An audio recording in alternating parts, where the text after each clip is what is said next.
Well, hello, beautiful people, and welcome to my YouTube channel. In this video, we're talking about how to create a simple, effective business budget.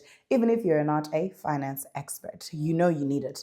Before we get right into it, my name is Thandiswa Mahe, and I talk all things relating to business, making money, and the family life. You know how you do it? Please make sure that you click the subscribe button and also click on the notification bell so that you're kept abreast of when we put out new content. And if you are returning a subscriber, Nochal, we truly appreciate your support. We truly appreciate your coming back. The channel is growing because of you, and it's really appreciated. Now, let's get right into it without wasting any further time. So, now, if you're going to add any kind of stress into your business when you are a small business owner, you are going to get that stress from actually not having a business budget.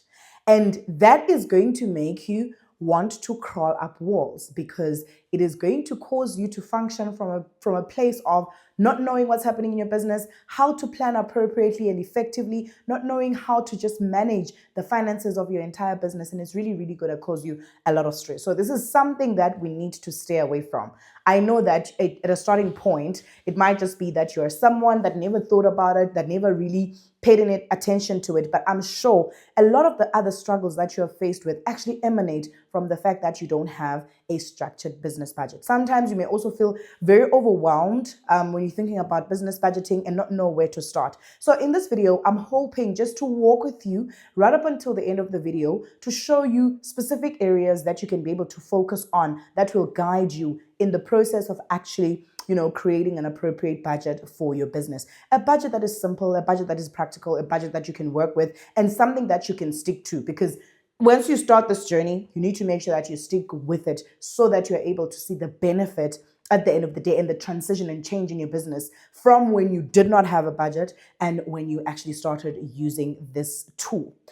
The first principle that you need to understand is, number one, where does your money come from? How does your business actually generate revenue? And I know that someone will be like, that's so simple, that's so straightforward. It's not simple and it's not straightforward. A lot of business owners, small business owners specifically, they don't know that they might just be having 7 income streams within their business, or might be having 3 or just more than 1, or obviously sometimes just 1 income stream. But what is important, you need to start by understanding, unpack, write down, structure all the different incomes that your business actually has, because you cannot be able to start budgeting with money that you don't have. Where is the money going to come from? Because budgeting is about allocation of money, right? It's mainly allocation of money so that you manage it better, so that you're able to, at the end of the day, save it better, invest it better, and expand your business because you are able to use the two-year budget. But if you don't know where the money is coming from, what are you going to be planning around? So it's important that the first step becomes, how many income streams does your business have? Where does your business money come from? Sometimes you might even, as you do this activity and this exercise, this first departure point, you might even get to find potential income streams that you might have, ignored or missed, or maybe not given enough opportunity that might be able to increase the income or the revenue that your business actually generates on a monthly basis. So you start by asking the question, where does the money for my business come from? If you are, for an example, someone who has a hair salon, making an example, you are having a hair salon, you cut hair, you relax people's hairs, you do, maybe you also have a manicure and a pedicure section, maybe you also have a spa, maybe you have, nails, you're able to do nails. So these would be all the different income streams that your business has.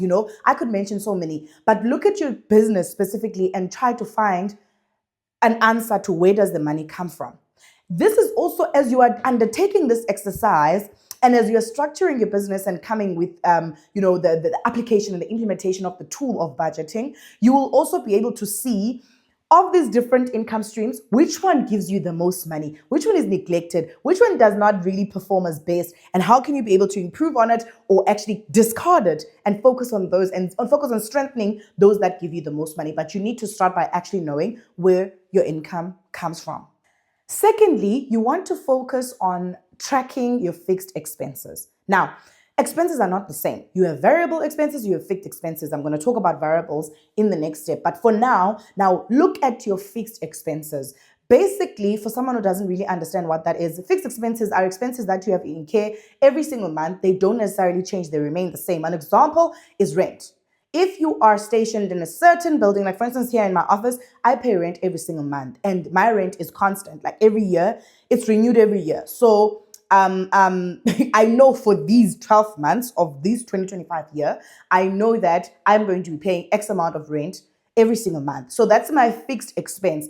And because your fixed expenses also fall in the category of important or most important expenses that you can't exactly run away from. I cannot operate if I do not pay rent. And this could be also a reality for other businesses as well. So it's important that you're able to structure and list down all your fixed expenses that do not change, that require you to pay every single month, your insurance, your subscriptions, whatever else that might fall in the category of expenses that do not change, that remain the same from month to month. This will help you in budgeting because those are the ones that you will actually start with, like your salaries as well, form part of fixed expenses generally, unless obviously you expand your team or whatever, or you there's a promotion or whatever, but you have to pay salaries, So when you are budgeting, it's going to make it so easy for you to now also focus on those expenses that are fixed. They don't change, they remain the same. You are planning, this is the amount of money that I need to have in order for me to actually ensure that I pay all my fixed expenses.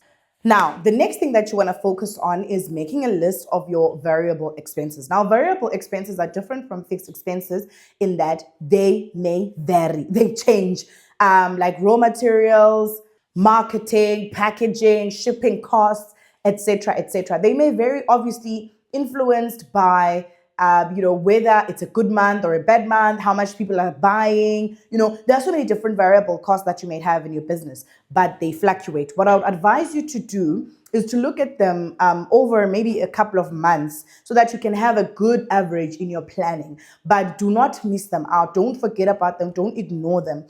Plan for them as well. So if you're able to look at them from like a perspective of the past couple of months, if you have data that goes up to a year, you'll be able to study them and see, okay, they range around this amount and come up with an average so that in your planning and your budgeting, you're able to average out how much you need to allocate in the budget for your variable expenses, because you also need to make sure that you take care of your variable expenses as your business operates, like on a month-to-month basis. And number 4, which is a very, very troublesome one, is being able to separate your business expenses from your personal expenses. When we are small businesses and you've started these beautiful businesses, we had an idea and a vision and a lot of passion and enthusiasm. We got out there, we start these businesses. We sort of somehow feel like we own these businesses, then therefore we don't need to put boundaries in terms of, the lines between your business and your person, yourself. And I think this is one of the biggest mistakes that we make as small businesses and what causes our businesses not to grow, because it's either the business abuses us or we abuse the business. Most of the time, we abuse the business. We take money anyhow, anytime. There's no order. Like that is going to cause you to get to a point of financial chaos, And I mean, there's also the tax man. There's so many things that you need to manage so that you are able to grow your business, to move your business forward, to get your business to the next level. And if you are not able to create a distinct separation between your business and yourself, even when it comes to budgeting, you need to focus on creating that separation. Intentionally create that separation. We are not saying do not benefit from your business because it's you who's sweating and working hard. But I think what you can do that is like most realistic, have make a decision as to how much you draw out of the business, like as a salary, more specifically as a salary on a month-to-month basis, based on maybe your personal expenses and your lifestyle, like the things that you want to pay for on your personal capacity, and then pay yourself that salary so that you can be able to cover that outside the business. And you don't create like a fluctuation of finances where there's in and out, where money comes in, you draw it out, money comes in, you draw it out. it does not play a good financial picture.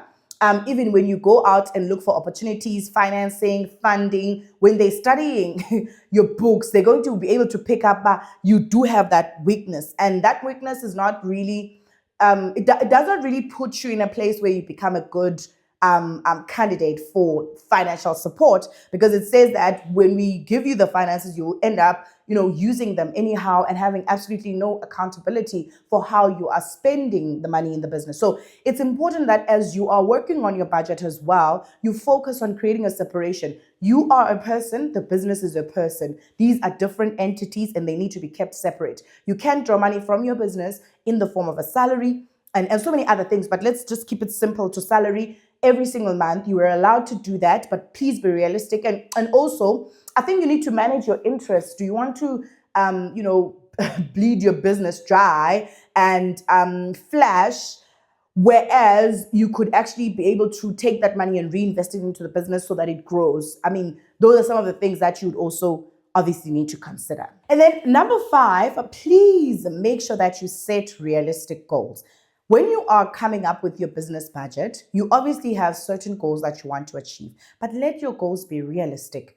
Let your goals be smart. Your financial goals, specifically, I'm talking about financial goals in this regard, let them be very much smart. Let them be practical. Let them be simple. Let them be achievable, realistic, time bound. Please make sure that as you are creating these goals, you don't set out financial goals that you will not be able to deliver on, because that is going to cause you to sidetrack. Like, it's going to sidetrack you from the plan.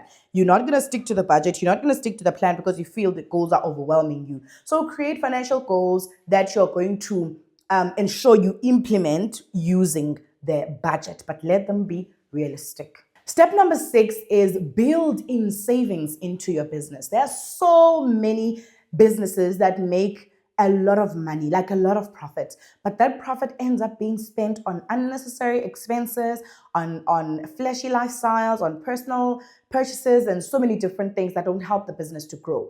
Build in savings into your business. You save for taxes, okay? Please make sure that you create a habit of putting money away towards paying taxes.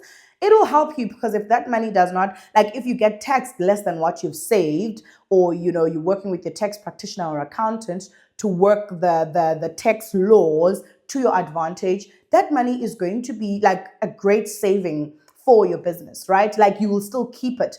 I mean, saving for expansion, saving for future growth of the business, but make sure that you create that cushion sometimes also for cash flow challenges, because your business might go. At some point, you may face cash flow problems because of whatever, like maybe the pandemic, or like something. Maybe it doesn't have to be that extreme, but anything could happen to your business at any point where your cash flow is affected. But if you've got a cushion of savings, at least it can be able to carry you through in times where really things are not happening to your advantage. So create a savings plan from the budget that you are creating, right? Also focus on, okay, I want to take a certain percentage of the money that I make in the business towards savings. You need to be intentional about that. All right, so number 7, you need to have some kind of a tool, whether it's going to be a manual tool or an automated tool that you're going to be able to use to budget, right? It's going to help you to track your expenses, your income, and most of the tools are able to keep the data so that you're also able to do comparisons on a monthly basis. But use a tool that is friendly to you. I don't really want to recommend any, because I don't want to box anyone to anything, but something that will work for you. You can literally start with an Excel spreadsheet. Literally, you can start with an Excel spreadsheet. It's that simple. It's just about being able to understand the principle and actually applying it. Next, you need to review your budget monthly. Do not allow a long time to pass before you have gone and checked whether you are still sticking to the plan. Every single month. That is the kind of discipline that you will need that will keep you in check. Review your budget and adjust it as needed. And lastly, discipline and patience is so important in this process as you're building, the skill of budgeting and the discipline of budgeting into your business. You need to be patient with yourself, But at the same time, you need to be highly, highly disciplined. Remember, you are the boss, this is your own business. You are the boss. You make the decision. So if you're not going to be focused and intentional and conscious about being disciplined and being patient with yourself, you are going to obviously, throw this in the bin and not ever do it again. But it's going to hurt your business in the long run. So please, please, please, as small businesses, consider using a budget. Budget intentionally for your business. What is important is for our businesses to grow, from one level to the next, small steps. But, when we integrate tools such as budgeting for our businesses, we can see the difference and we can see that slight growth in our businesses. You can try it. Also engage in the comment section and tell me, what are your thoughts on this? Have you tried this before? Is it working? What are your challenges?